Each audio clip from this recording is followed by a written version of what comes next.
Hivi unawaangaliaje wale washikaji ambao hapo kituoni wanasubiria bodaboda? Bodaboda ikishakaa mwanamke ndio anakaa. Akikaa mwanaume yeye hapandi. Mishikaki yani. Zile bodaboda ambazo zinapakia mishikaki. Haya. Afa kama mimi mwenyewe natamani. Jamani, hatupendi kubambiwa. Hamna kitu kinauma kama kubambiwa. Yaani eti mtu tu from nowhere. Unakuta kabisa limekaa stendi, kuna boda ambayo imepakia mwanaume bado limesimama. Alafu akija mdada akapakia boda ambayo hamna mtu na lenyewe ndio linajifanya linaenda. Alafu usipokuwa na aibu, kuna mengine anasemaga nipunguzie. Na umekaa na mdada, mimi sijapunguziwa na ule upunguziwe malaya. Basi nimegaiwa. Hatupendi hiyo tabia jamani, hatupendi.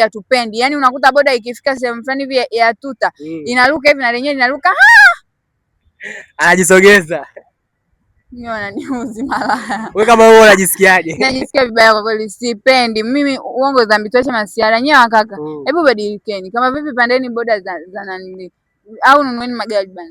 Waache hiyo tabia. Acheni kabisa, sio vizuri. Unambambiaje mtoto wa mtu bana ambaye umhudumii wewe? Kwa mpendi kubambiwa. Hatupendi. Mimi kama mimi sipendi.